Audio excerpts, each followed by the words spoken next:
still gives me chills. Today's segment is called the feedback loop. Some of you have noticed the shift. You're sitting there like, wait, is this pre-recorded? Yes and no. Here's the deal. I pre-record now, I script more, I build segments, but I'm still here live on Wednesdays because facts move, narratives mutate, and the left lies in real time like it's cardio. So you're getting structure running in the background and live interaction layered on top. Information plus engagement, discipline plus chaos. That's not me getting lazy, that's me getting smart. Now let's get into it. Every time I tried to stand, they pushed me down. Now I've had enough, can't take it all around. It's time to be strong, time to be clear. No more being used, it's time to repair. No more Mr. Nice Guy, I'm through. Time to stand up, let the world see. No more being weak, it's time to break. I'm done with the pain, I'll take my place.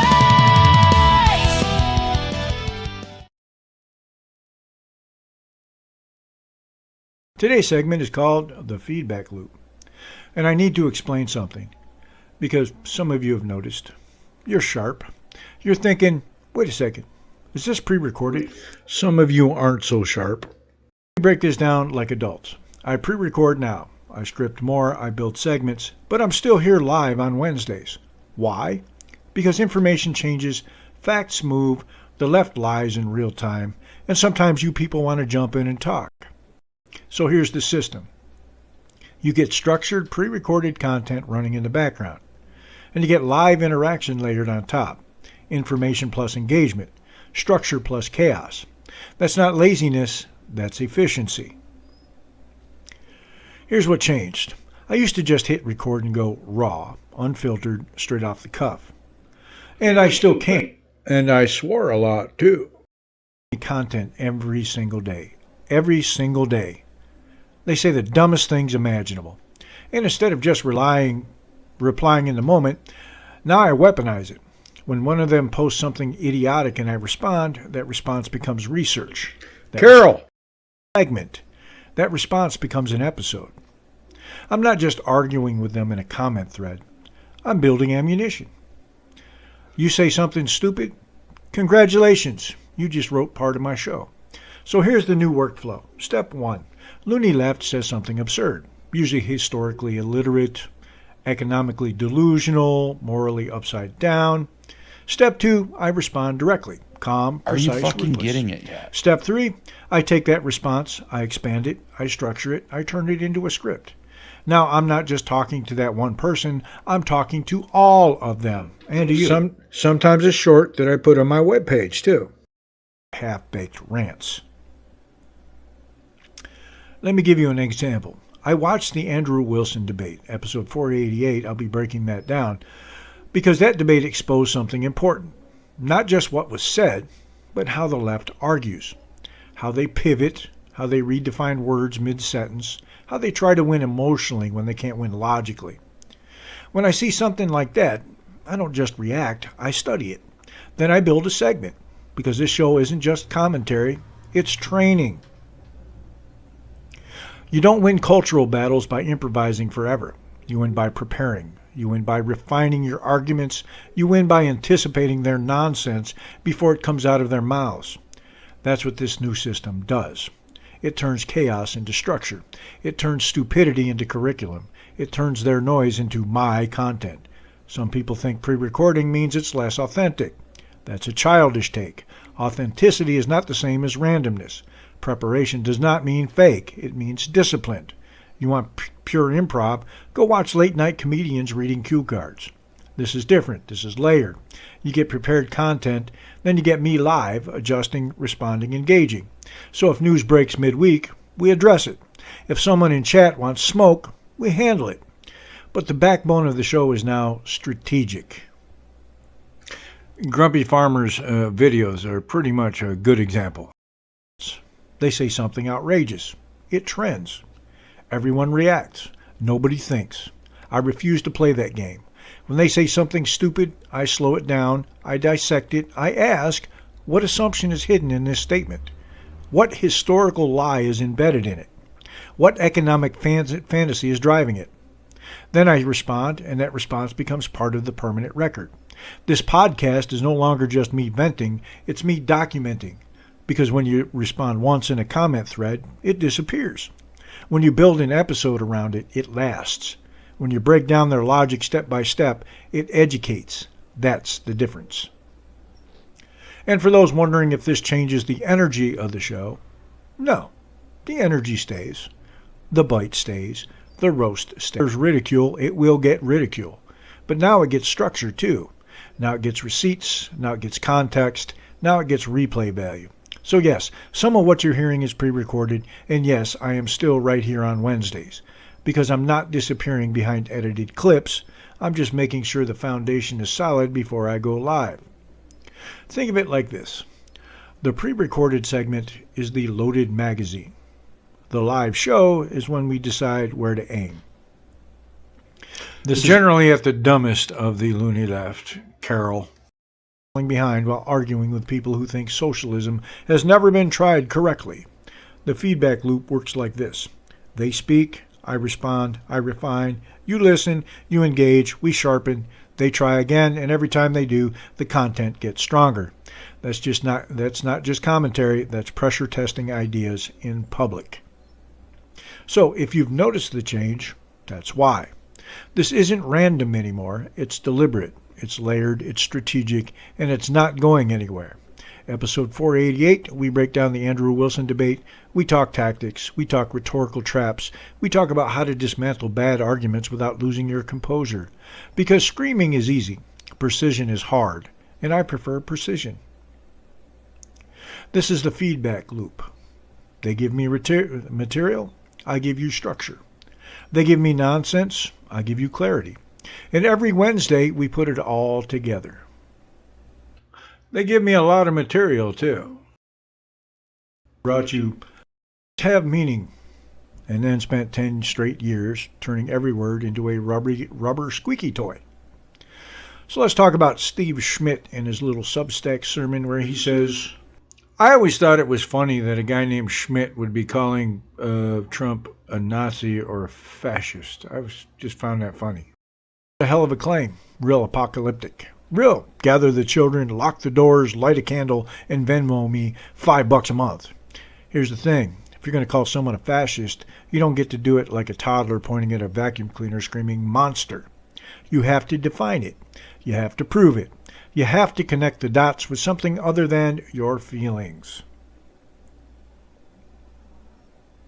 But that's not what the modern left does, is it? The modern left treats language like a box of cheap fireworks. Light it, scream, throw it, run away, and then act offended when somebody asks what exactly you just accomplished. She blew her fingers off. Threat to democracy, genocide, violence, literally Hitler. They throw these words around so often they basically turn them into background noise. And then they stand there shocked that regular people stop reacting. If every bad guy is Hitler, then the word Hitler means nothing. Congratulations, you've devalued the moral vocabulary of an entire civilization because you couldn't handle losing an argument on the internet. Now, to be clear, I'm not saying politics can't get ugly. It can. I'm saying that when you use the biggest label in the book, you'd better bring something bigger than, trust me, bro, I'm concerned. Schmidt's whole vibe is, I feel a wind of war, a strange wind. Buddy, if you're feeling strange winds, crack a window or see a doctor. Don't write a prophecy and call it analysis. And I love this move where they set the scene like it's a gothic novel. A darkness settled on the land. The air grew still, and then I sensed it. The wind. That's not geopolitics. That's a Halloween audiobook. But let's rip the mask off the routine because it's always the same routine. Step 1. Declare your opponent a fascist. Step 2, declare you're the resistance. Step 3, cry about democracy while cheering censorship, cheering corporate collusion, cheering bureaucrats running your life, cheering courts that interpret the Constitution like it's a mood ring. Step 4, demand that everybody else panic with you. And if they don't panic, you accuse them of being complicit. That's the scam. It's not persuasion, it's emotion of the podcast, Mike. Here's what adults do. Adults say, this person did X, that violates Y principle, that increases Z risk. Here's the evidence. Adults do not say, I can feel fascism in the air. The problem is they don't know what they're talking about. That's what's going on. Listen, politicians promise peace all the time. They promise peace while funding wars, flirting with wars, posturing for wars, and sometimes falling face first into wars because they can't stop trying to look tough on TV. That's not uniquely fascist, that's uniquely human. And humans, as always, are the problem. This is why I can't stand the left's constant moral cosplay. They act like they're the only people who've ever read a history book while repeating the oldest propaganda trick in the book. Fear sells. Fear sells votes. Fear sells donations. Fear sells clicks. Fear sells urgent newsletters. Fear is the left's favorite product because it keeps their audience addicted, obedient, and permanently angry. It also means you're not personally responsible for your own behavior. You're always terrified. You're always useful. That's not activism. That's a captive market. Now, do I think Trump is some flawless saint floating on a cloud of constitutional purity? No, I'm not 7. But if you're going to claim fascism, you need to show me the structure. Show me the method. Show me the actual mechanism. Not a poem, not a vibe, not a spooky breeze. Because here's the dirty secret. The people who scream fascism the loudest are usually the people who want more control. They want to police speech. They want to punish dissent. They want to blacklist opinions. They want to deplatform anyone who makes them uncomfortable. They want institutions to crush their enemies, and then they call it accountability. Facebook. And they always say it's for the greater good. It's always safety. It's always protecting people. It's always stopping hate. Meanwhile, they'll ruin your life over a joke, over a tweet, over a wrong think sentence said 5 years ago. That's not moral clarity. That's a petty authoritarian temperament wearing a Be Kind t-shirt. And Schmidt's line about pray for our young men and women. Many will die. They will die for nothing. Were they saying that when Obama was droning half the planet and bombing Libya? It's a guilt trip disguised as patriotism. If you truly care about troops, you don't use them as a rhetorical club. You don't pull them out like a prop to make your audience cry and clap. You talk specifics. You talk strategy. You talk decision points. You talk escalation ladders. You talk about where policies lead. You don't just sigh dramatically and whisper, wind. Here's the brutal truth. The American left has become a factory that mass produces labels because labels are easier than arguments. An argument requires discipline. An argument requires facts. An argument requires that you risk being wrong. A label requires none of that. Or a meme, they like memes. Run away from the blast while yelling, why won't you take me seriously? Because you're a retard. When people stop taking them seriously, they don't self-correct. They escalate. They go from fascist to Nazi, from threat to existential threat, from problem to genocide, because the drug they're chasing is attention. And attention always demands a bigger hit. So what do we do with Schmidt's little sermon? We do what we do with all leftist panic theater. We demand definitions, we demand standards, we demand and we laugh at the melodrama, because melodrama is what people use when they can't win on substance, because they're retarded. If you want to warn about authoritarianism, do it like a serious person. Define the term, show the criteria, show the pattern, show the behavior. If you can't do that, stop using the word like a costume. Because when everything is fascism, nothing is. And when you torch the meaning of your own words, you don't end up saving democracy. You end up building a society where no one trusts anything anyone says. which is perfect if your goal is to make people cynical, numb, and easy to herd. So here's my closing thought. The wind of war isn't the scariest part of Schmidt's rant. The scariest part is how comfortable these people are turning politics into a religion. They don't argue, they preach. They don't persuade, they condemn. They don't analyze, they prophesy. And they always position themselves as the high priests of virtue while demanding that you surrender your common sense at the door.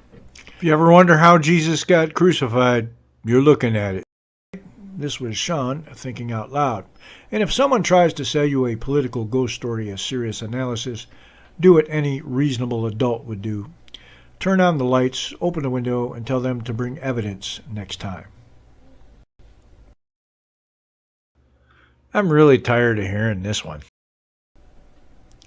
It is Monday, February 23rd at 1:05 a.m., and you're listening to Shawn Thinking Out Loud. Humans always amaze me. Not with brilliance, obviously, but with raw athletic commitment to confidently saying things they cannot prove, then acting offended when anyone asks for receipts. Carol!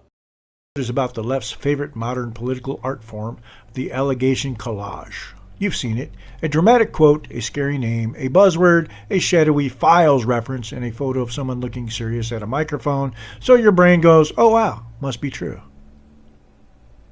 It's basically conspiracy theater for people who claim they believe in science.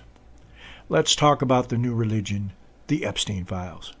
Because every time the loony left wants to accuse a political enemy of corruption, they don't bother with evidence. They just say Epstein, like it's a spell from Harry Potter. Epstein files, cover up, client list, the truth. Half the people yelling don't even know what category of documents they're talking about. They don't know the difference between court filings, unsealed exhibits, investigative records, FOIA requests, redactions, sealed depositions, or anything else. They just know files sound like a CIA warehouse full of secrets, and they've watched enough Netflix documentaries to think they're junior detectives. Which you can search online, folks. I'm tired of the left saying, he needs to release the files. Well, they're online, stupid. Basic questions. 1. Which files? 2. Who has them? 3. What exactly are they withholding and under what authority? If you can't answer that, you're not making an argument. You're just doing ASMR for dumb people. Now, I'm going to say something that will cause the average progressive to clutch their pearls so hard they sprain a finger. You can believe Epstein was evil. You can want every predator exposed. You can want maximum transparency and still refuse to accept lazy, weaponized nonsense as truth just because you hate the guy they're accusing. Why isn't the cackling dingus president? Didn't she have those fucking files? Treats like a hate crime. They don't want standards, they want vibes. They want the feeling of justice without the work of proving anything. Because proving things is hard, and the modern left is allergic to hard things. Unless it's hard like inventing 47 pronouns before lunch. Now, do not misunderstand me. I'm not here to run cover for anyone. If a politician is guilty, I want them nailed to the wall. If they're innocent, I want the lies nailed to the wall. But what the left does is this. They take a real horror, a real criminal case, real victims, real suffering, and they use it as political confetti. They don't care about the victims. They care about the accusation. Because accusations are power. Evidence is optional. This is how you can spot propaganda.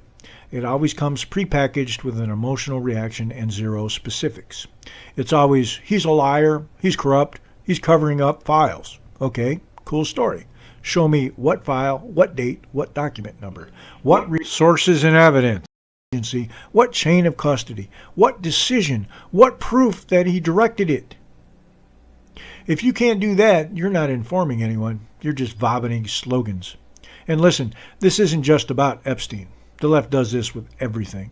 Russia, threats to democracy, insurrection, fascism, genocide, white supremacy, literally Hitler. They take language that should describe rare, catastrophic events, and they use it like ketchup. Then they wonder why no one believes ketchup on steak, and that's why I don't like them. Nothing is. When everyone is a Nazi, then nobody is. And when every disagreement is violence, you've turned the English language into a toddler's tantrum. And the media plays along, because the media has the moral backbone of a wet paper towel. They don't ask, what evidence supports this? They ask, will this get clicks? So a meme quote becomes a story, and a tweet becomes breaking news. A rumor becomes a developing narrative, and if you question it, you're dangerous. Not wrong, not mistaken, not skeptical, not cautious, dangerous. Because skepticism is the enemy of cults. And yes, I said cult. That's what this is. A cult of moral posing. Here's the best part. These are the same people who scream misinformation if you question them. They want censorship for safety. They want fact-checkers who never fact-check their side. They want platforms to ban people for harm. Facebook! Graphic that essentially says this guy is covering up Epstein files with no sourcing, no documentation, no timeline, no mechanism, no proof. That's not activism. That's libel-flavored fan fiction. And the way you can tell it's propaganda is how it's formatted. It's always designed to bypass your brain and hit your emotions. Big yellow letters, angry words, a serious face, a clean attribution line. It's a mental shortcut, a pre-chewed opinion, politics for people who don't read anything longer than a shampoo bottle. So here's what I want you to do when you see one of these meme accusations. Ask this one question. What's the source? Not who said it, not which politician repeated it, not which activist account posted it. I mean, where's the actual documentation that supports the claim? You know, if all they can give you is trust me, or a chain of tweets, or a headline that cites another headline that cites a source familiar with the matter, then congratulations, you found a narrative, not a fact. This is the left's superpower, manufacturing certainty without evidence. Now, Carol! A weapon for these people, because it's morally radioactive. If you bring up Epstein, you automatically paint your opponent with the shadow of the worst possible thing. It's guilt by proximity, guilt by implication, guilt by association, guilt by I said it loudly, and the left loves that. Because I didn't even know Epstein, and they try to do it with me because I asked for evidence. They don't want to argue borders. They don't want to argue inflation. They want to argue morality, not actual morality, performance morality. Yeah, they don't have any morality. Accountability. But here's the catch. When you use real victims as a political prop, you're not righteous, you're predatory. You're doing the same thing the system always does, treating victims like a tool for someone else's agenda. You want to honor victims, then do the hard work. Demand transparency with detail. Demand due process with teeth. Demand consequences with evidence. Not memes, not slogans, not hashtag justice. The loony left can't do that, because then you'd have to live in a world where truth is something you prove, not something you declare. And if truth requires proof, then a lot of their favorite beliefs collapse like a cheap lawn chair. Their whole political strategy is basically 1. Make an accusation. 2. Demand the accused prove a negative. 3. If they can't, scream "see." 4. If they can, change the subject. It's like watching a toddler argue, except the toddler doesn't have a blue checkmark and a foundation grant. And the covering up files angle is especially hilarious because it assumes there exists a neat, organized, easily releasable stack labeled Epstein client list. That's not how reality works. Reality is boring. It's paperwork, it's court orders, it's sealed records, it's privacy law, it's evidentiary rules, it's protecting victims' identities, it's ongoing investigations, it's jurisdiction fights. But boring doesn't go viral. Boring doesn't fundraise. Boring doesn't win elections. Boring doesn't show you hate Trump enough. And if you object, you're defending predators. No, I'm defending the concept of not making things up. Because you don't get to destroy people with allegations you can't support and then pretend you're the good guy. This is why I don't trust the left with power. Not because they're compassionate, because compassion without truth is just cruelty with better branding. They will ruin lives to feel righteous. They will smear people to win. They will sacrifice standards to score points. And the moment the standards are gone, there's nothing left to protect you either. If your system is believe whoever yells loudest, you're building a guillotine and hoping it never swivels towards your neck. So here's the bottom line. If someone says Trump is covering up the Epstein files, then I want them to show the file, the source, the process, the decision point, the proof of control. If they can't do that, then it's not a fact. It's a political curse word designed to short-circuit your brain. And if you fall for it, you're not informed. You're programmable. And you should be ashamed.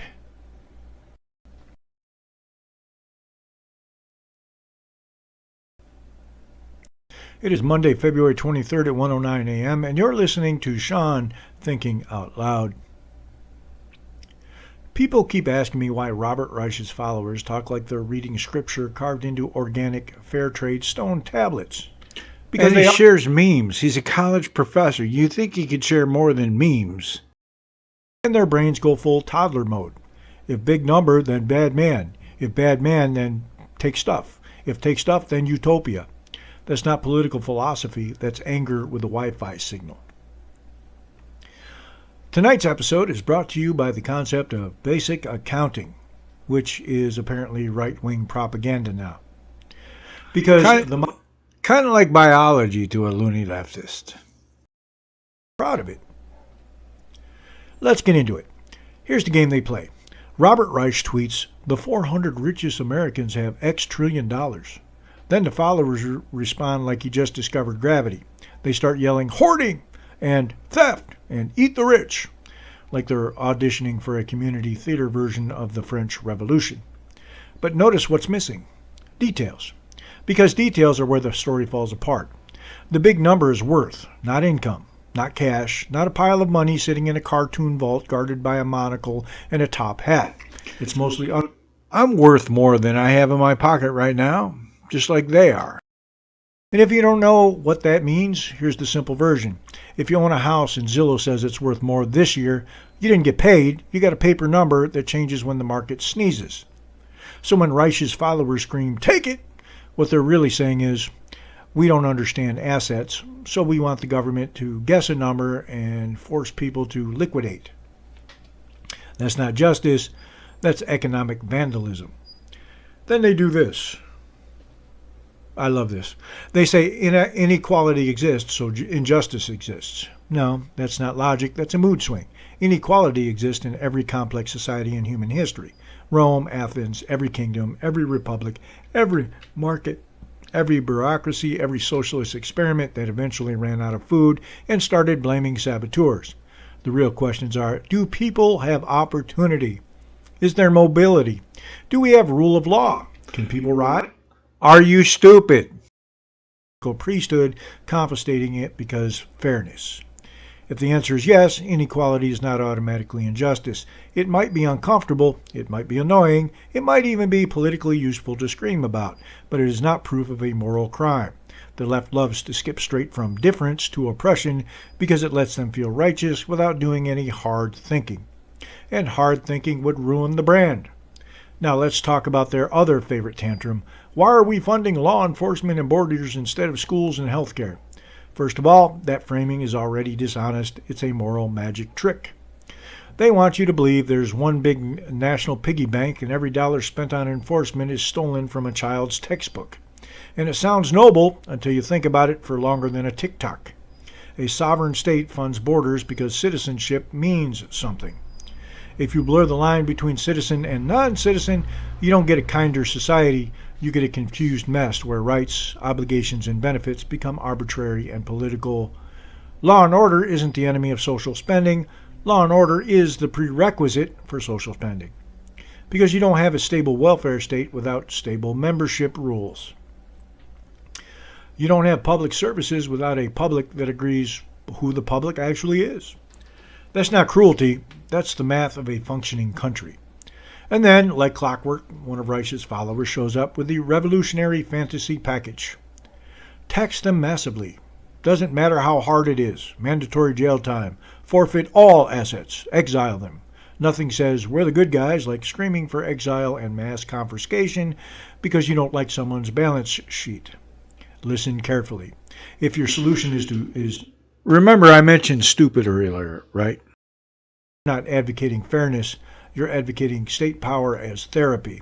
And that's how you get authoritarianism with a rainbow sticker on the helmet. Also, doesn't matter how hard it is not an argument. It's what people say when they've never built anything. It matters how hard it is because policy has constraints, valuation and enforcement, avoidance, compliance costs, consequences. If you ignore constraints, you don't get justice, you get failure, followed by propaganda, followed by we need more power, followed by the same people crying that the system is corrupt. Because it always becomes corrupt when you design it around force and envy. Here's the part that fries their circuits. Taxing wealth isn't just tax the rich. A wealth tax requires valuing assets every year. How do you value a private business? How do you value art? How do you value land? How do you value illiquid holdings? You don't get to wave a wand and scream, pay up! You need an appraisal system. You need enforcement. You need courts. You need rules. And then rich people, because they are not NPCs in your moral video game, respond by doing what incentives tell them to do. They restructure, they move assets, they change compensation, they shift risk, they relocate businesses, and you can hate that reality, but you cannot repeal it with vibes. The left treats incentives like they're optional. Incentives are not optional. They're the operating system of human behavior. Then you get the really lazy line. They have almost all the money, so they should pay almost all the taxes. First, even if that were morally satisfying, it still doesn't tell you how to collect it without destroying the tax base or creating a compliance nightmare. They already pay 72%, so another bait and switch between wealth and income. Third, that sentence reveals the real goal. Not funding a functioning state, not maximizing prosperity, not reducing poverty. The goal is punishment. It's envy dressed up as ethics with a graduate degree and a podcast. Here's what cracks me up. These people will call you fascist for wanting border enforcement. Then in the next breath, they demand confiscation, mandatory prison, exile, total forfeiture, because someone didn't pay their fair share, according to a standard they can't define, measured by an accounting concept they don't understand, enforced by a government they claim is systemically evil. So which is it? Is the state a racist, corrupt, oppressive machine, or is it your magical redistribution fairy that never abuses power as long as you're the one holding the whip? Pick one. Now, let me be clear before the loony left starts flailing. I'm not saying we can't reform taxes. We can. You want to argue about closing loopholes, capital gains structure, corporate tax incentives, inheritance policy, flat tax, people, analysis, bring long-term data, bring cross-national comparisons, bring administrative feasibility, bring modeling that includes second-order effects. Bring in IQ. That would help too. He sells moral panic accounting.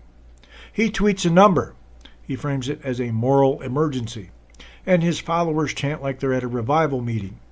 That's not economics, that's religion for people who hate churches. And the funniest part is they always end with, eat the rich. A phrase so intellectually bankrupt, it should qualify for federal relief. You don't eat the rich and get prosperity. You eat the rich, you get capital flight, lower investment, lower growth, more scarcity, then a bigger state to manage scarcity. Then rationing, then corruption, then the same people chanting, eat the rich, start asking why everything costs more and why they're eating zoo animals. It's never their fault. It's always corporate greed or sabotage or misinformation or whatever new demon they invent to avoid saying the words, we broke it. So here's my standing offer to every Reich follower in the comments. If you want higher taxes on the wealthy, make the case like an adult. Define what fair share means in numbers. Explain the enforcement mechanism. Explain how you value illiquid assets. Explain how you prevent avoidance. Explain the trade-offs. Explain the legal constraints. Explain the long-term incentives. And then, and only then, you get to talk morality. Because morality without mechanisms is just a tantrum in a suit. Otherwise, you're not trying to fix inequality. You're trying to use the state as a cudgel to punish people you resent. And I'm not taking sermons on justice from people who think exile and mass forfeiture is compassion. Bring sources, longitudinal ones, peer-reviewed ones, not slogans, not memes, not see previous response, because if see previous response is your best argument, you're not defending a position, you're defending a feeling, and feelings don't balance budgets.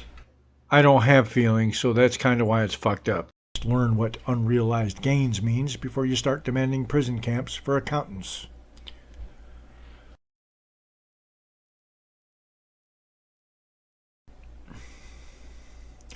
It is Sunday, February 22nd at 9:15 p.m., and you're listening to Shawn Thinking Out Loud. If you're new here, welcome. If you're not new here, congratulations on surviving another week in the cultural daycare center we pretend is adult society. Let's talk about the loony left. Not the normal left, not the I disagree, but you can still borrow my lawnmower left. I mean the loony left. The kind of people who think reality is optional, words are violence, and actual violence is mostly peaceful as long as it's happening to someone they don't like. Carol! Who will scream, "Follow the science!" while actively trying to cancel biology. They treat physics like a hate crime and math like white supremacy with a calculator. And every time you ask for specifics, they do that thing, you know, the thing. They go, "It's complicated." No, it's not complicated. You're just using confusion as a shield because you can't defend your position without turning into a stuttering TED Talk about lived experience and systems and harm, and I can't define what I mean, but I'm certain you're evil. And that's just so stupid. Here's the simple version. Adults can do what they want. I don't care what you do at the gym. I don't care who you date. I don't care what you wear. I don't care what you call yourself on a Saturday night when you're 2 drinks into a bad decision. But when you drag kids into it and you call it education and you dress it up like inclusion and you hide it from parents like you're smuggling contraband, that's not freedom. That's institutional meddling. That's government-approved boundary crossing. That's the part that makes normal people's instincts go off like a car alarm in a crackhead parking lot. And the loony left knows it. That's why they play word games. They'll say, "Why do you care so much?" Because you care too much. You're the ones building policies. You're the ones rewriting school forms. You're the ones teaching kids that a normal question from a parent is unsafe, but an ideology lecture from an activist adult is support. And you want me to believe you're doing it because you're just so kind. Right. This is the same political tribe that can't even be kind to their own allies. The left eats its own like a snake with anxiety. Say the wrong word from 2014 and they'll sacrifice you like a pagan offering to the god of internet validation. They don't build, they don't improve, they don't fix. They purify. It's a moral laundromat where everyone's pretending they're clean while rolling around in the same mud. The Catholic Church. Talk about the left's favorite hobby, calling everything harm. Words are harm. Silence is harm. Disagreement is harm. But somehow their policies never harm anyone. Their slogans are always pure. Their intentions are always holy. Listen, intentions don't pay rent. Results do. If you can't discuss results, you're not doing politics. You're doing religion. And the loony left is a religion that worships 2 gods, feelings and power. They'll tell you they're anti-authoritarian while demanding speech codes, compliance training, ideological pledges, and digital excommunication for anyone who doesn't clap on command, and locking your Facebook page multiple times a day. It's control with a pastel paint job. And the wild part is they think they're rebels. Nothing says revolutionary like repeating corporate HR slogans, censoring comedians, and begging institutions to punish your enemies. You're not rebels, you're hall monitors with trauma vocabulary. You're Darth Vader with bipolar, pretending they can't understand plain English. When the loony left says inclusion, they mean compulsion. When they say equity, they mean outcomes by force. When they say misinformation, they mean things we don't want you to hear. When they say democracy, they mean our side must win. When they say safety, they mean you must shut up. And when they say it's for the children, you should immediately clutch your wallet and check who you just hired as a consultant. Because if it's really for the children, then you don't need secrecy. You don't need euphemisms. You don't need to hide from the parents. You don't need to call everyone who questions you a bigot like it's a magic spell that ends the conversation. That's not persuasion, that's bullying. And bullying is the loony left's love language. Now, I'm going to say something that's going to offend the emotionally fragile. So, if you're the type of person who thinks a disagreement is literal violence, go take a nap and sip your therapeutic oat milk. Normal people are not obsessed with your identity. Normal people are obsessed with paying bills, keeping their kids safe, and not getting dragged into the latest ideological tantrum that's trending on social media. Normal people are tired of being told they're evil, tired of being lectured, tired of the words mean nothing crowd trying to rewrite reality, and then acting shocked when reality doesn't cooperate. Here's a principle that works in every part of life. If you have to force people to agree with you, your idea sucks. If your ideology collapses the moment someone asks questions, it's not strong, it's fragile, and fragile ideologies always seek censorship because they can't survive sunlight. That's why the loony left is obsessed with controlling institutions, schools, media, bureaucracies, because if you control the gatekeepers, you don't have to convince the public. You can just restrict options. You can just punish dissent. You can just label your opponents as dangerous, and then you don't have to debate them. It's lazy, it's cowardly, and it's also kind of pathetic. Because for all their talk about community, they look absolutely miserable. Their whole worldview is a factory that produces resentment. Every problem is someone else's fault. Every success is suspicious. Every tradition is oppression. Every boundary is harm. And every demand for basic standards is exclusion. You know what's funny? They claim they're building a kinder world, but their output is constant hostility, paranoia, and social punishment. That's not kindness, that's emotional authoritarianism. And the reason they keep doing it is simple. It works on institutions. Institutions fear noise. They fear bad headlines. They fear organized complainers. So they cave. And once you see an institution cave to nonsense, the nonsense multiplies. Because weakness always invites more pressure. So what do? We stop treating the loony left like they're misunderstood. They're not misunderstood. They're strategic. They know what they're doing. They're using moral language as a tool to get policy wins, social control, and cultural dominance. And they do it because too many normal people are too polite to call it what it is. Call it. Name it. Refuse the word games. Refuse the emotional blackmail. Refuse the fake compassion that requires your silence and your compliance. And if you want a simple test for whether something is legitimate, ask this question. Can we discuss this openly in front of parents? If the answer is no, then the problem isn't you. The problem is the thing they're doing. Grooming. I don't care if it's politics, education, corporate training, or some activist initiative. If it can't survive transparency, it doesn't deserve authority. Because adults don't need secrets. Only manipulators do. That's today's woke checkup. If you heard this and got mad, good. Anger is often the first symptom of reality returning. If you heard this and nodded along, also good. You're not crazy. You're just watching a loud minority try to run the world like a therapy group with enforcement powers. This has been Shawn Thinking Out Loud.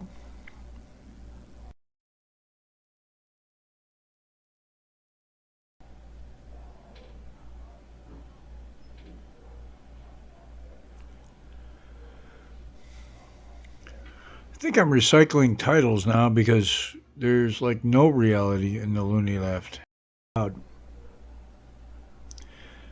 If you're new here, welcome. If you're not new here, you already know the deal.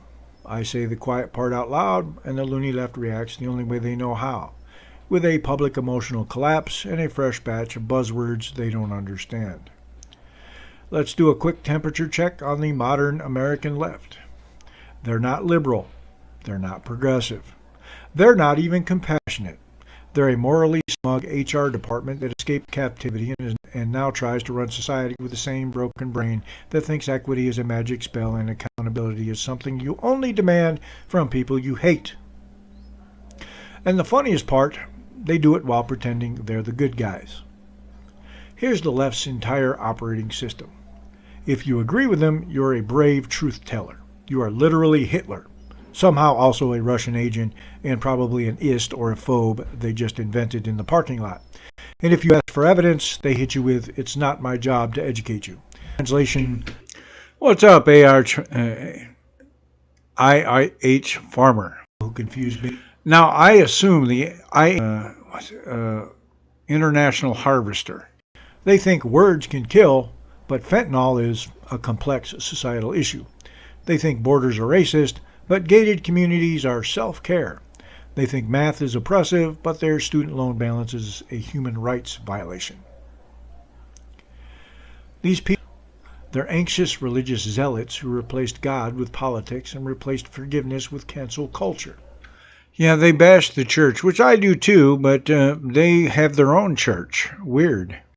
They don't fix systems. They don't build anything. They perform concern. They are the kind of people who will put 12 flags in their bio, scream "be kind," and then spend 6 hours trying to get somebody fired for making a joke in 2014. Not because it harmed anyone, because it made them feel powerful. That's all it ever is. Power. And they package that hunger for control as compassion. It's not compassion. It's domination with a smile. You ever notice how their compassion always looks like punishment? Help the poor, but also raise prices with policies that crush the poor. Protect women, but also erase women by redefining them into a mood. Save democracy, but also censor speech, jail political opponents, and let bureaucrats decide what's true. Believe science, but also scream at the scientists who won't bend the knee. It's not a movement, it's a contradiction factory run by emotionally fragile hall monitors. Here's the thing they can't stand. Conservatives, for all our flaws, are generally built on an idea that adults should be responsible for themselves. The left is built on the idea that they should be responsible for everyone else. Not in the "I'll help my neighbor" way, in the "I'll control your life and call it care" way. And if you don't comply, they don't argue, they don't persuade, they don't debate. They shame, they label, they threaten, they try to get you fired, banned, deplatformed, debanked, kicked out of polite society, because the left doesn't have confidence in its ideas. It has confidence in its ability to punish dissent. That's why they hate free speech. Free speech is dangerous to them because it allows regular people to compare stories and realize the emperor isn't wearing clothes. The left thrives in environments where disagreement is expensive, where asking a question can cost you your job, your friends, your reputation. That's not progress, that's a cult. And their slogans are always cute, aren't they? Defund the police, until someone breaks into their car. Then it's, why didn't anyone stop this? Eat the big red machines. They're the companies that employ their friends. Tax the billionaires. Till they remember the government can't even fill a pothole without holding a committee meeting and crying. They want the state to run everything, and they can't even run a relationship without 3 therapists and a support group. Let's zoom in on their favorite social weapon, accusation. If you've watched the left for 5 minutes, you know what they do when they're... Most of this stuff comes from my Facebook account where people say the dumbest shit and accuse me of the dumbest shit. Because they say you're wrong because you're a bad person. And when that stops working, they go nuclear. They accuse entire groups of being secretly evil. Not some people did a bad thing. No, it's always your side is full of monsters. That isn't activism, that's collective guilt, ideological scapegoating, and emotional blackmail. It's what weak minds do when they can't think honestly. Here's the problem with this garbage. Real abuse exists. Real harm exists. And when political weirdos weaponize those topics to smear millions of people, they make it harder for honest conversations to happen. They turn serious subjects into propaganda tools. When people lie, guess what? People stop believing people who lie, and then they don't believe the people that it's actually happened to. On code for moral superiority. The loony left is obsessed with lived experience, until your lived experience contradicts their narrative. Then suddenly you're misinformed, brainwashed, or a traitor. They love diversity, as long as it's not diversity of thought. They love inclusion, as long as it doesn't include you. They love tolerance, as long as you tolerate them. They're nodding. Yeah, I don't tolerate stupid very well. Sorry. They'll tell you men can get pregnant. They'll tell you criminals are victims. They'll tell you borders don't matter. They'll tell you your eyes are lying. What's up, Seth? Corporate greed. They'll tell you riots are the language of the unheard. Yeah, we're not doing a war in Iran. It's a mostly peaceful protest. They'll tell you discipline is oppression. They'll tell you everything is racist, everything is sexist, everything is violence, everything is trauma. At some point, you realize they don't have a philosophy. They have a collection of excuses. Buzzwords. That's what they have, buzzwords. They call themselves the party of empathy, while cheering for censorship, shaming dissenters, celebrating the assassination of a guy who was holding a microphone. Feature slogans. Empathy isn't demanding compliance. Empathy isn't rewriting reality to protect your feelings. Empathy is understanding the world as it is and dealing with it like an adult. The left can't do that. Reality doesn't validate them enough, because the modern left isn't built on truth, it's built on status. They don't want equality, they want hierarchy, with themselves on top, holding the rule book. They want special privileges, not equality. They don't want conversation, they want confession and submission. I'm not really good at that, no. That's not progress. That's tyranny with rainbow stickers. So here's my message to the loony left, since they're always listening and always offended. You can keep your labels. You can keep your tantrums. You can keep your self-righteous sermons. I'm not interested in your permission slips. I'm interested in truth, standards, and results. And if that makes you mad, good. That's your body reacting to reality. I have a feminist site that I'm pretty sure they may have taken a hit out on me. This has been Shawn Thinking Out Loud, and that was Loony Left Reality Check. You notice every time I talk about the loony left, it has the word sanity or reality in the title. 11:49 a.m. and you're listening to Shawn Thinking Out Loud. Today's episode is brought to you by the loony left, proudly keeping bad ideas alive like they're running a hospice for failed theories. Today's episode is brought to you by Seroquel, the drug that makes you less of an asshole. You can disagree with me all you want. You can call me names. You can write your little source, question mark, replies like you're the librarian of stupidity. They don't do that with me because I always provide sources. And then they get mad. And today, the big one was because my profile picture on Facebook has me in a karate gi, them making fun of my karate gi, which has a black belt with 4 stripes on it. Lie number 1. We're the party of science. No, you're the party of science as long as science behaves, votes correctly, it doesn't say anything that hurts your feelings.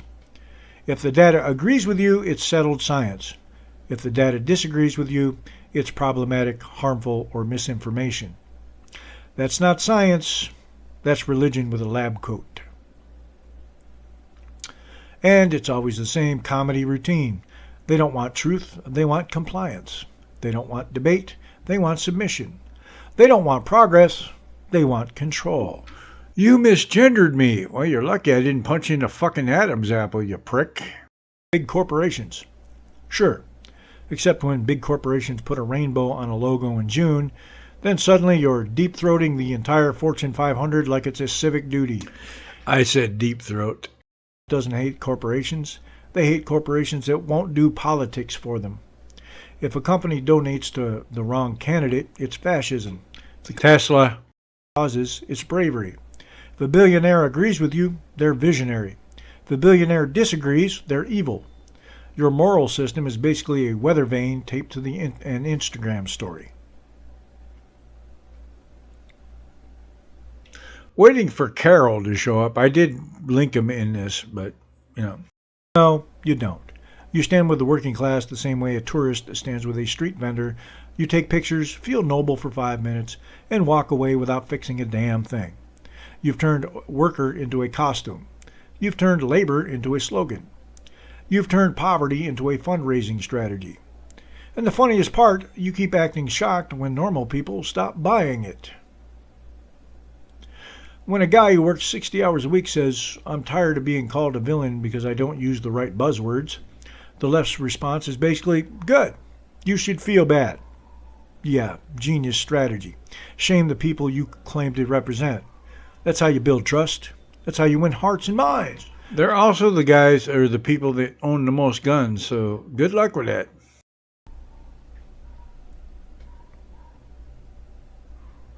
The left loves to talk about values. They're always on the right side of history. Funny how history keeps changing directions every election cycle.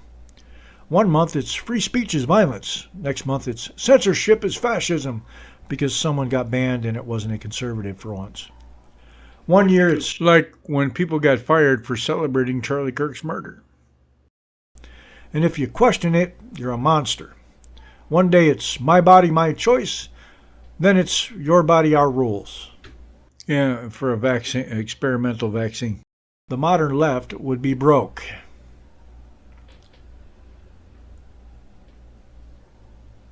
The left turns on emotional blackmail. You're not allowed to disagree. You're not allowed to ask questions. You're not allowed to notice patterns. Because if you disagree, you're not wrong. You're hateful. You're dangerous. You're a threat. That's the trick. They don't argue, they diagnose. They don't debate you, they label you. They don't refute your point, they accuse your character. And once they do that, they feel entitled to silence you, punish you, deplatform you, fire you, or socially quarantine you like you're carrying some kind of contagious independence. Grumpy farmer, he's a racist. Perfect example. It's not accountability. It's mob management. That's how I found Grumpy Farmer in the first place, that video. Obsessed with political identity. Most people want to work, raise their families, pay their bills, and maybe enjoy a weekend without being lectured by a blue-haired hall monitor about microaggressions. Most people are not interested in being screamed at by someone who thinks disagreement is abuse. And the left can't stand that. So they keep doubling down. They keep getting louder. They keep getting more punitive. They keep turning every conversation into a loyalty test. Say the right words. Use the approved terms. Admit you're guilty. Apologize forever. Go fuck yourself. That isn't progress. That's a cult with better merch. Their cult believes men can get pregnant, grooming and castrating kids is good for them, and Sniffy Joe is a good president. Jim Jones would be in fucking awe and call it compassion. Real issue. Communities need safety. Leftist solution. Gut policing. Then act stunned when crime rises and the poor suffer most. Real issue. Education matters. Leftist solution. Lower standards, replace learning with ideology, then brag about equity. Real issue. Healthcare is complicated. Leftist solution. Pretend complexity is cruelty, then scream slogans like that counts as policy. And 1 in 4 students cannot read to a 5th grade level. Consequences never. And when consequences show up, they blame capitalism, conservatives, or misinformation, like the universe is conspiring to embarrass them. Spoiler, it's not a conspiracy, it's cause and effect. Yeah, it's not a conspiracy, you just suck. That's why they really hate losing. The modern left is addicted to control through institutions. They don't just want to win elections. They want permanent leverage. They want agencies and boards and committees and experts who never face voters but can still boss you around. They want rules made by people you can't fire. They want policy written by staffers you'll never meet.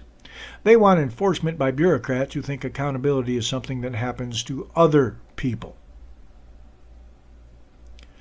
Because elections are messy. Persuasion is hard. and reality is a stubborn opponent. Coercion is pretty simple. Public consent. Then they call anyone who objects anti-democratic. For example, why does the FDA have a fucking SWAT team? Rights. The left thrives when you're confused, ashamed, and dependent. Confused people don't demand clarity. Ashamed people don't demand respect. Dependent people don't demand freedom. That's why they don't want you self-sufficient. They want you anxious. They want you compliant. They want you looking up to authority for permission to live. And they sell it as care. They wrap control in softness and call it kindness. I didn't know how fucking smart I was till I just started listening to myself. First, stop playing defense. Stop apologizing for existing. Stop acting like you need permission to speak. Stop letting the most fragile people in the room dictate the rules for everybody else. Second, demand plain language. If someone can't explain their policy without a cloud of buzzwords, they're either hiding something or they don't understand it. Third, respect reality. You don't get to rewrite economics with vibes. You don't get to rewrite biology with hashtags. You don't get to rewrite human nature with slogans. Just yank that fucking nose ring out and they'll find out about reality real fucking quick. And defend their autonomy is the enemy of every would-be tyrant, including the ones who wear compassion like camouflage. The loony left isn't unstoppable, it's just loud. It's a movement that confuses emotion with truth, punishment with justice, and conformity with virtue. And for all their talk about progress, they're weirdly committed to dragging society backward into tribalism, censorship, and socialism, and calling it enlightenment. That's today's sanity check.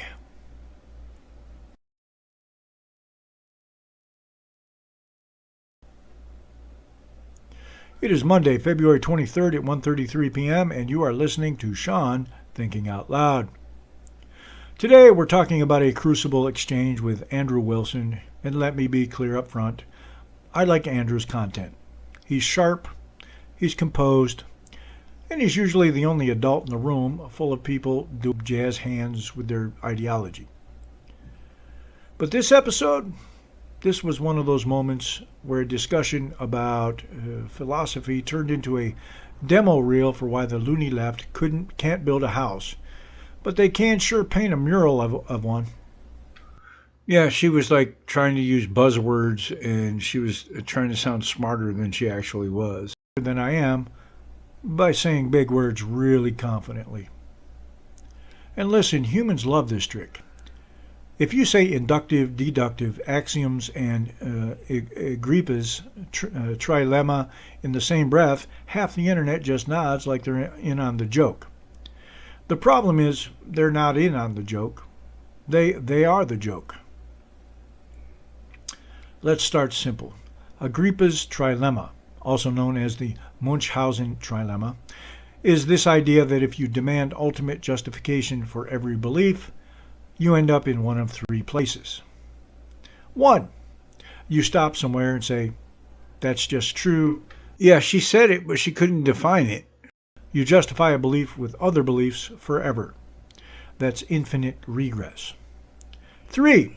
You go in a circle and end up proving your belief with your belief. That's circularity. Okay, cool. That's a real problem in epistemology. But here, gender studies too. They always do. They take a real intellectual issue and they try to use it as a weapon to smuggle in nihilism. They want you to believe this. If we can't have perfect foundational certainty, then nothing means anything, and everybody's moral system is just vibes, and power is all that's real. And that's convenient because when you don't have truth, you don't have limits. When you don't have limits, you don't have conscience. And when you don't have conscience, you have exactly the kind of people who run the modern left. A bunch of self-righteous hall monitors who want absolute control and zero over-credential too. I had some idiot ask me, was it yesterday, about my college education. I'm like, Well, your college education, if you have one, made you this fucking stupid. So what is my college education going to prove? I can do what I want. And here's the key point. That move is rhetorical hammer. It's not a philosophical nuclear bomb that erases moral disagreement from reality. Just because you can't have By the way, I have a graduate's degree, but whatever. Just because you can't prove everything down to the molecular level doesn't mean you can't know you can't know you got hit by a truck.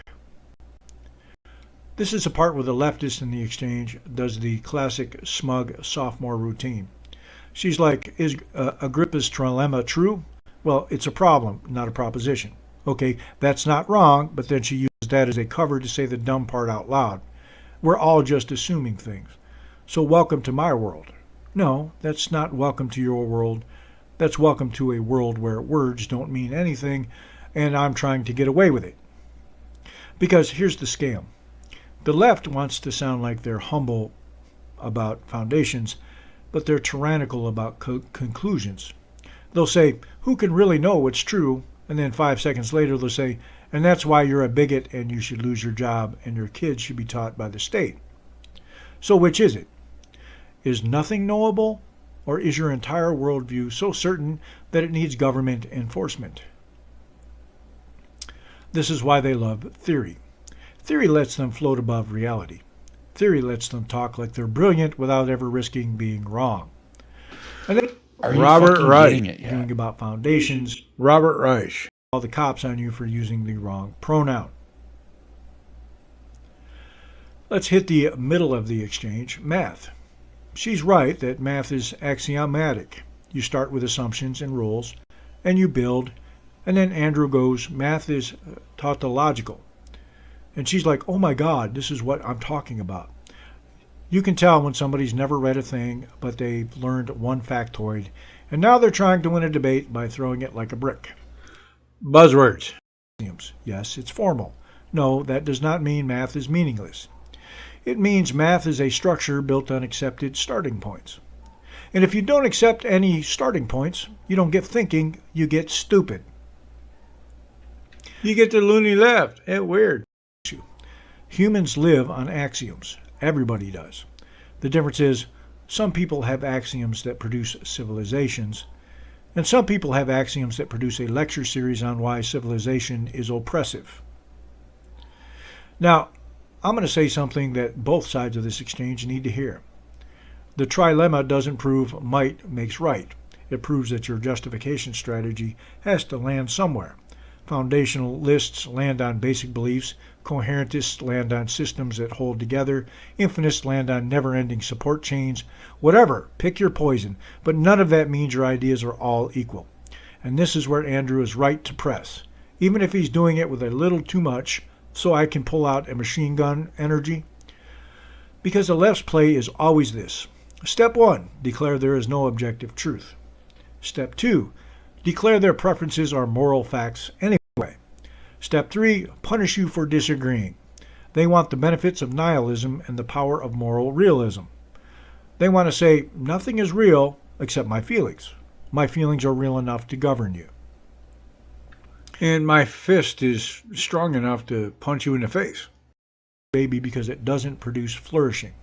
Okay, fine. That's a consequentialist argument. But then the other side goes, who says flourishing matters? And here's where we get to the raw truth. At some point, you either say human life has value, or you say value is a social construct.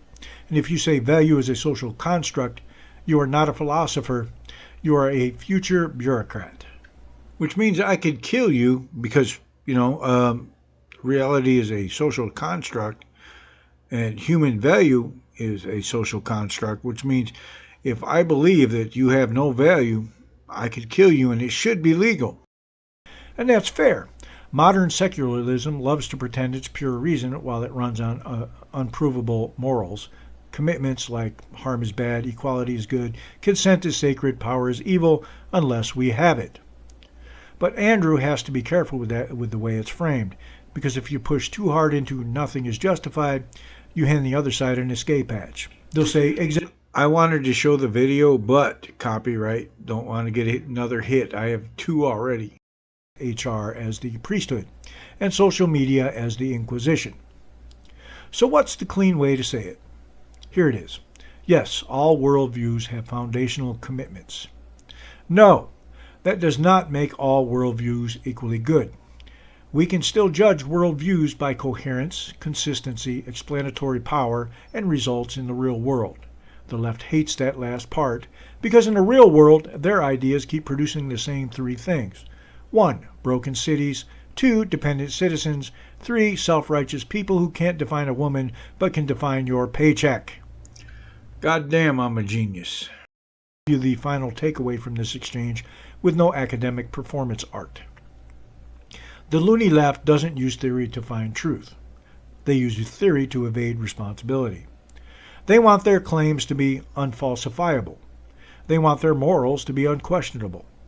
They want their power to be permanent, and they do it by pretending everything is just assumptions until it's time to punish you. And then suddenly they discover moral certainty like it's a lost relic. If you want to have a real argument about foundations, do it. But don't let someone use Philosophy 101 to sell you nihilism and then turn around and demand you obey their community standards. That's not philosophy. That's a cult with better haircuts. Facebook. Right to push back on the secular objectivity fantasy. He's right to force people to admit their starting points. But the real win, the real kill shot, is this. The left doesn't want a world without foundations. The left wants a world where they get to pick the foundations. And you get to follow orders. And that, friends, is why they keep just asking questions until you answer one they don't like. You ever notice when I talk about the left, it has like mental health in there somewhere? It is Monday, February 23rd at 2:28 p.m. and you're listening to Shawn Thinking Out Loud. Today's segment is called The Loony Left Lunacy Report. And if you're new here, welcome. If you're not new here, then you already know the routine. I say the quiet part out loud, and I don't apologize for it, because the modern left has turned politics into a weird religion, optional, and feelings are sacred, and anyone who disagrees is labeled a Nazi 5 minutes before they ask for government censorship. Let's talk about a perfect little specimen of that disease, the smug, passport-waving internet genius who showed up to lecture Americans about how their country isn't top in anything, as if that's some profound insight, not just a TED Talk delivered by a guy who can't spell country. Yeah, he's Australian, by the way. About lefty smugness. It's not that they're confident, it's that they're confidently lazy. They don't do research, they do vibes. They don't do arguments, they do insults. They don't do logic, they do moral posturing. And they love the I've traveled line. I've been to 15 countries. Cool. I've been to 15 Walmarts. Doesn't make me an economist. I've been to like 5 or 6, but most of them with a fucking rifle where I shot people. So until you've done that, shut the fuck up. We have better life expectancy. We have lower infant mortality. We have lower murder rates. We're happier. Then the punchline. Your country's pretty, but you're not top in anything else. This is a classic leftist move. Cherry pick a handful of social metrics, frame them like a trophy, and then pretend that ends the conversation. By the way, this is proof that, thanks to the internet, stupid has gone international. I am morally superior. That's it. That's the whole argument. Now, I'm not even going to deny that some countries beat the U.S. on certain quality of life stats. That can be true at the same time that the left is being insufferable about it. Well, I could say Brazil beats America on the gorgeous butt quotient, because in conclusion, America isn't top in anything is where the stupidity hits terminal velocity, because top in anything depends on what you're measuring. If your entire worldview is government should babysit everyone into comfortable retirement, then sure, you'll rank countries by how efficiently they distribute resources and reduce risk. If your worldview includes things like innovation, entrepreneurship, economic scale, global influence, universities, medical research, cultural output, military power, energy production, capital markets, and the fact that half the planet's brightest people still try to get here, then the U.S. suddenly looks like a completely different animal. This is where the loony left plays games. They pick a scoreboard that makes them feel righteous and then declare victory. It's like a guy bragging he's undefeated in boxing because he only fights toddlers. And here's the funniest part. These same people will call America a failed country while simultaneously obsessing over American politics like it's the center of the universe. Yeah, if you don't like America, why would you talk about it all the time? Line. If America is so bad, why are you so emotionally invested in who sits in the White House? If we're not topping anything, why do you scream when we do literally anything? It's because they know the truth. America's messy, loud, decentralized, argumentative, but it's also a machine for turning freedom into power, and people who worship control hate that. Now let's talk about facts, because the left loves facts the way a toddler loves vegetables, only if you hide them in something sweet and lie about what they are. They'll throw out a bunch of numbers but never define terms, never cite sources, and never mention context. For example, lower murder rate. Okay, why? Demographics, geography, gang structure, border enforcement, policing policy, sentencing culture, cohesion, drug markets, urban density, economic. Didn't you just have a Muslim terrorist walk into a cafe with a fucking knife and kill like 20 people because nobody could stop him because they didn't have a gun? Why? Obesity rates, opioids, healthcare access, rural care, deserts, lifestyle differences, traffic deaths, suicides, violent crime, food culture. Life expectancy isn't a moral score. It's a messy output of dozens of factors. Happier. This one is my favorite. Happiness ranking. Translation. A survey said, I'm happy. Buddy, if you need a survey to tell you you're happy, you're not happy, you're just medicated. Now, let's address the I've visited 15 countries flex again. Travel broadens the mind. It also broadens the ego. The left loves collecting experiences like Pokemon cards so they can use them as authority. But traveling doesn't make your argument smart. It just means you had money and time. And if your big takeaway from 15 countries is America bad, then congratulations, you traveled to the world and still came back with the intellectual depth of a bumper sticker. Here's the reality. Every country has trade-offs. Some countries are safer because they're smaller, more homogeneous, more geopolitically isolated, and have stronger social trust. Some countries have better public services because they tax the life out of their citizens and spend it efficiently. Some countries have better outcomes because they don't have America's scale, diversity, and political complexity. And some countries are happy because they're not responsible for global stability, global shipping lanes, global deterrence, global intelligence coverage, global disaster response, and the entire international order that lets other nations quietly thrive. The left never mentions that part because it ruins the fairy tale. And that's why fucking Trump wants to get us out of NATO. You can't mock the American empire while benefiting from it. And this is where I get a little savage, because it's necessary. The loony left's entire worldview is built on pretending consequences don't exist. They want open borders but no crime. They want lax enforcement but safe streets. They want to defund police but also want someone to show up when they call 911. They want speech regulated, but only for people they dislike. They want capitalism's comforts and socialism's fantasies.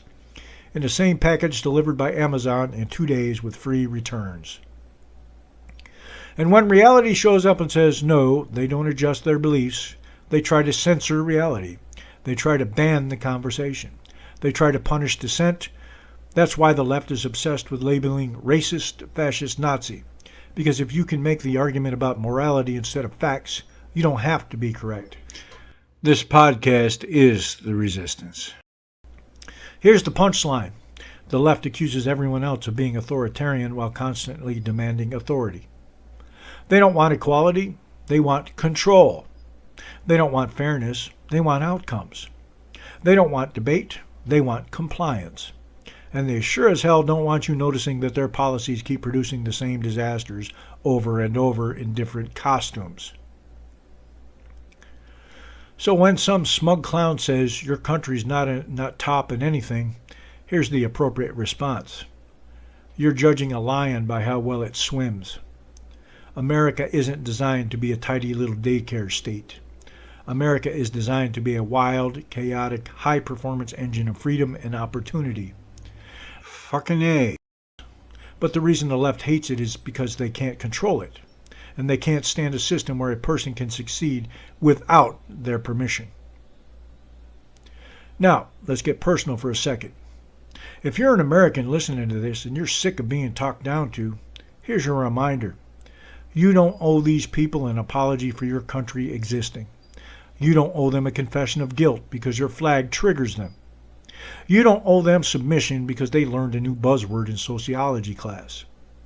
You owe your family, your community, and your future one thing: clarity.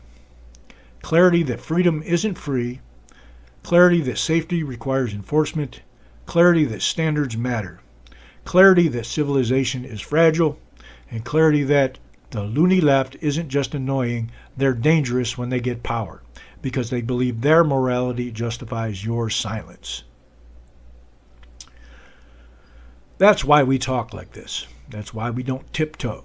That's why we don't play their language games, because once you accept their framing, you've already lost. So yes, the other country might have better life expectancy. Cool. If I want government-managed serenity with a side of smug lectures, I'll book a flight. But if I want the place where people argue, invent, build, risk, win, lose, and still get up the next morning and tell the world to shove it, that's the United States. And that's why everyone can't stop talking about us. This has been the Loony Left Lunacy Report. And remember, if your entire political argument is, I'm happier than you, you're not making a point. You're just admitting you've run out of ideas. They speak, I respond. I refine, you listen. You engage, we sharpen, and then they try again, because bad ideas never die. They just get new fonts. Remember, the pre-recorded segment is the loaded magazine. The live show is when we decide where to aim. Episode 488 is coming, and we're breaking down that Andrew Wilson exchange, tactics, rhetorical traps, and how to dismantle bad arguments without turning into an emotional chimp with Wi-Fi. I'll be live on Wednesday. Bring your questions, bring your screenshots, bring your favorite lefty gotcha that collapses the second you add math. This has been Shawn, thinking out loud.